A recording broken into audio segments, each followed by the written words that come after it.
আসসালামু আলাইকুম আপু ভাইরা, আপনারা সবাই কেমন আছেন? আলহামদুলিল্লাহ আমরা সবাই ভালো আছি। আবারও নতুন একটি ব্লগ নিয়ে চলে আসলাম আপনাদের মাঝে। তো সকালে আজকে নাস্তা কিনে এনেছি, ঘুম থেকে উঠতে অনেক দেরি হয়ে গেছে। আর ঘুম থেকে উঠে নাস্তা করেই তারপরে চলে গিয়েছিলাম, একটু কেনাকাটা ছিল বাহির থেকে। তো সেই কেনাকাটা যেটা করতে গিয়েছিলাম সেটা পাইনি, কারণ আমার ভাই আবার, আমি ব্লগিংয়ে আসার কারণে আমার ভাই আবার আমার জন্য বাহির থেকে একটা ক্যামেরা পাঠিয়েছে। তো সেটার মেমোরি কিনা দরকার, আর ভিডিও করার জন্য ক্যামেরার একটা স্ট্যান্ড দরকার। সেগুলোই কেনাকাটা করতে গিয়েছিলাম। এখন বললো যে এখানে নেই, অন্য জায়গায় পাবেন। জায়গার নাম বলে দিল। এখন আমার ছোট ভাই বললো যে আপু আমাকে টাকা দিয়ে দিও, আমি কিনে নিয়ে আসবো। তাহলে আমার জন্যই ভালো হলো।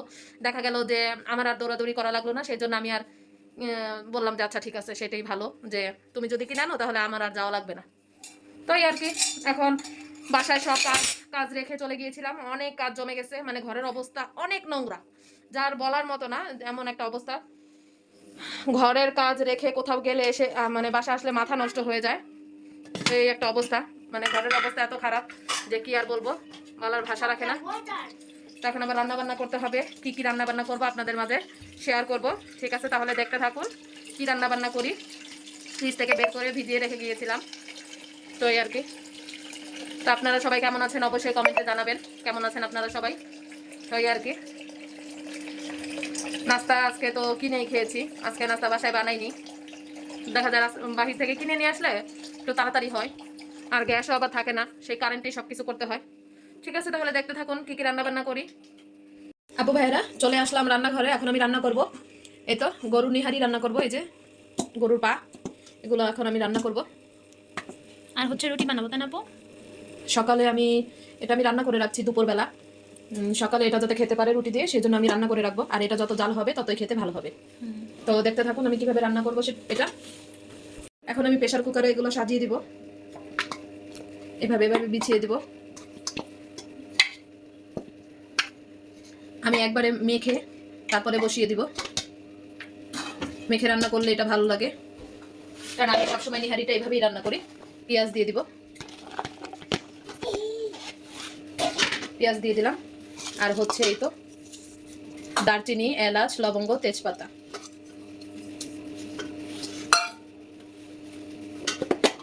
আর হচ্ছে এই তো জিরা বাটা 1.5 চামচের মতো, 1.5 চা চামচ দিয়ে দিলাম।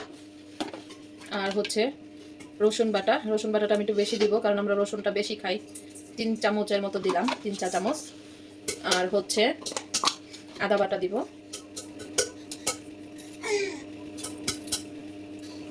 আদা বাটাও 3 চামচ দিয়ে দিলাম। আর একটু দিলাম।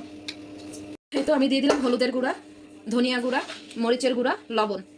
আর কিছু দিব না। এখন আমি হাত দিয়ে মেখে নিব ভালো করে,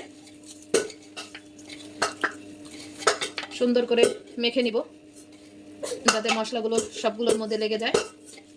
আর সামান্য একটু পানি দিয়ে প্রেসার কুকারটা বসিয়ে দেব। দেখেন সাথে আমার ছোট মেয়ে আপনাদেরকে বলছে, আর হাঁড়ি পাতিলের শব্দ তো পাচ্ছেন অবশ্যই।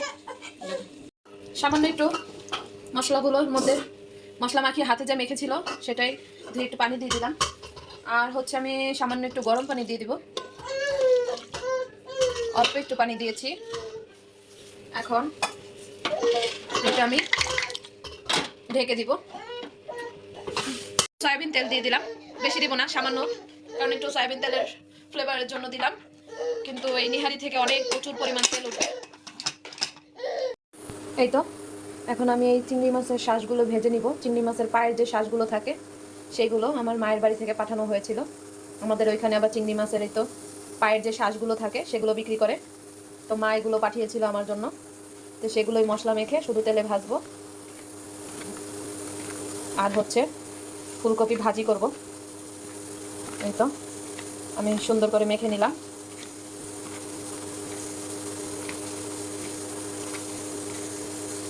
এটা খেতে অনেক ভালো লাগে। এটা এটা হচ্ছে চিংড়ি মাছ, বড় বড় চিংড়ি মাছের যে পায়ের ভিতরে মোটা মোটা বড় বড় পা থাকে সেইগুলোর শ্বাস।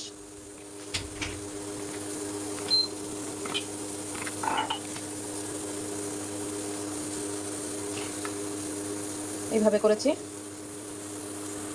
মশলা মাখিয়ে নিলাম। এখন যখন ভাজবো তখন তো আপনাদেরকে দেখাবো। হচ্ছে ফুলকপি কেটে রেখেছি, এটাও তেলে শুধু ভাজা ভাজা করবো।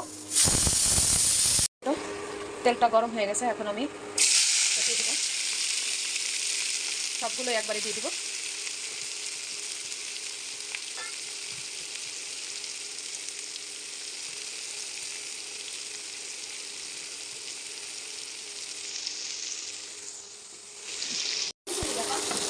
স্টপ।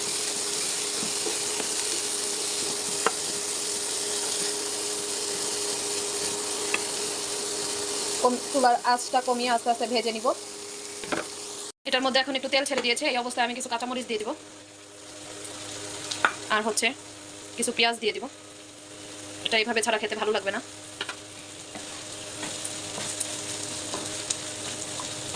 এখন এটাকে ঢেকে দিব। এখন এটাকে আমি ভালোভাবে নেড়ে চেড়ে ঢেকে ঢেকে তারপরে এটাকে একটু হালকা হালকা করে ভাজা ভাজা করবো। তারপরে কাঁচামরিচ পেঁয়াজ দিব। এটা হতে থাকুক, ঢেকে দিব। এখন আমি এটার মধ্যে ধনিয়া পাতা দিয়ে দিব, তারপরে নেড়ে চেড়ে নামিয়ে ফেলবো। এটা আমার প্রায় হওয়ার পর্যায়ে আছে। এই তো দেখতে অনেক লোভনীয় লাগছে, বাস্তবে বেশি সুন্দর লাগছে ফোনের থেকে বাস্তবে ভালো লাগছে দেখতে। তো আমার এই যে চিংড়ি মাছের পায়ের শ্বাস রান্না হয়ে গেছে, এখন আমি নামিয়ে ফেলবো। দেখতেই তো পেলেন কিভাবে আমি রান্না করলাম।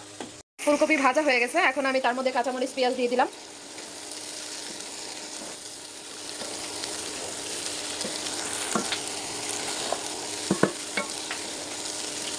আলতো আলতো করে লাড়বো, না হলে ফুলকপিটা ভেঙে যাবে।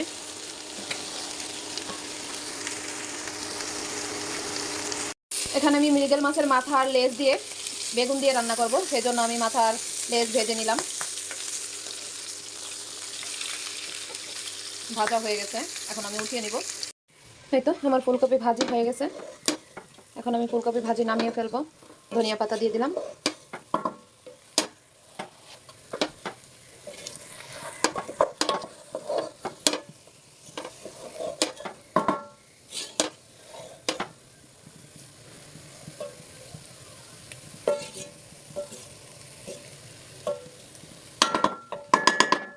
এই তো এখন নামিয়ে ফেলবো। ফুলকপি ভাজিটা হয়ে গেল, একদম পানি ছাড়া হালকা মানে পরিমাণ মতো তেল দিয়ে, এত বেশি তেলও দিইনি, ভাজা ভাজা করে ফেলেছি ঢেকে ঢেকে। বেগুন দিয়ে মৃগেল মাছের ঝোল রান্না করার জন্য আমি মশলাটা কষিয়ে নিচ্ছি। মশলার মধ্যে দিয়েছি জিরা বাটা, রসুন বাটা, হলুদের গুঁড়া, মরিচের গুঁড়া, লবণ, ধনিয়া গুঁড়া। এই তো মশলা দিয়ে দিলাম। এখন মশলাটা কষানো হয়ে গেছে, আমি পরিমাণ মতো পানি দিয়ে দিব। পরিমাণ মতো পানি দিয়েছি ঝোলের পানিটা বলক এসেছে, এখন আমি বেগুনগুলো দিয়ে দিব।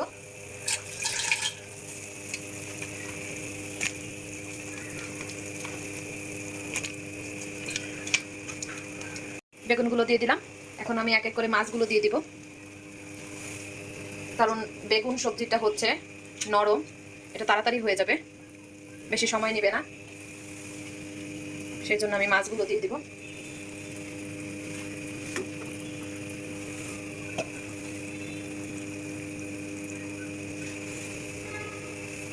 আমি কিছু টমেটো আর হচ্ছে বেগুন দিয়ে টমেটো দিয়েছি আর কাঁচামরিচ দিয়েছি উপরে। এখন ঢেকে দিব। বেগুনের ঝোলের মধ্যে একটু টমেটো দিলে ভালো লাগে খেতে।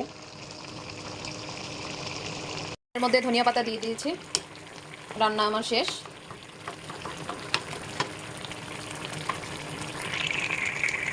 নিহারি রান্না প্রায় কমপ্লিট, এখন আমি চুলাটা বন্ধ করে দিব। এই তো চুলাটা বন্ধ করে দিয়েছি, এই হলো আমার ফাইনাল লুক। রান্নাটা শেষ হয়ে গেছে, এখন খাবার সময়। তখন আমি কাঁচামরিচ কুচি করে দিব আর হচ্ছে ধনিয়া পাতা কুচি করে দিব, আদা কুচি দিব। তো আমি আবার রান্না বান্না শেষ করলাম, শেষ করে তারপর একটু বাইরে গিয়েছিলাম, বোনের কিছু কেনাকাটা ছিল, সেগুলোই কেনাকাটা করে তারপর চলে আসলাম। আর ঘরের জন্য কিছু কেনাকাটা করলাম, সেগুলো আপনাদের মাঝে শেয়ার করব।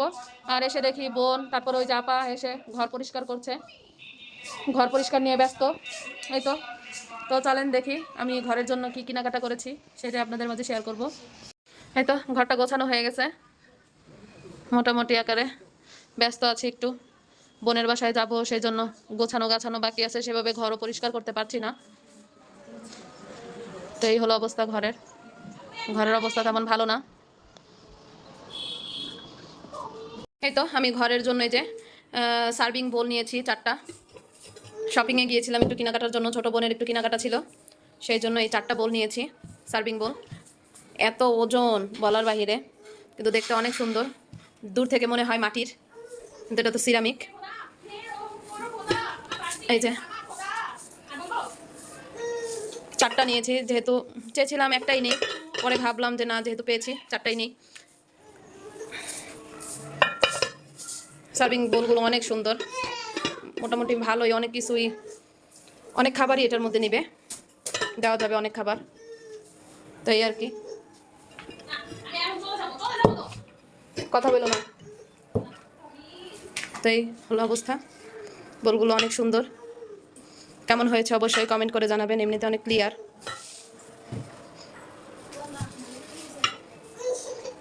খুব সুন্দর লাগছে। তো কেমন হয়েছে অবশ্যই কমেন্ট করে আপনারা জানাবেন। আর বোনের যেই কেনাকাটা আছে সেগুলো বোন দেখাবে না, বলছে দেখানো লাগবে না আমারগুলো, তার দেখালাম না।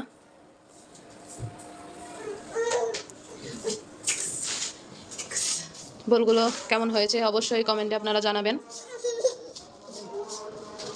তো এই হলো অবস্থা, ডাইনিংয়ের অবস্থা অনেক খারাপ, সব গোছাতে হবে যেহেতু বাহির থেকে এসেছি। তো এই আর কি। আর যেটা কেনাকাটার বেশি দরকারে গিয়েছিলাম সেটা তো আর পারিনি কিনতে। এই ভাই বললো তো ভাই কিনে নিয়ে আসবে, সেই জন্য অন্য কিছু কেনাকাটা করে নিয়ে আসলাম। তাহলে অবশ্যই লাইক কমেন্ট শেয়ার সাবস্ক্রাইব করবেন, পাশে থাকবেন। তাহলে আজকের মতো এখানে বিদায়, আল্লাহ হাফেজ, আসসালামু আলাইকুম।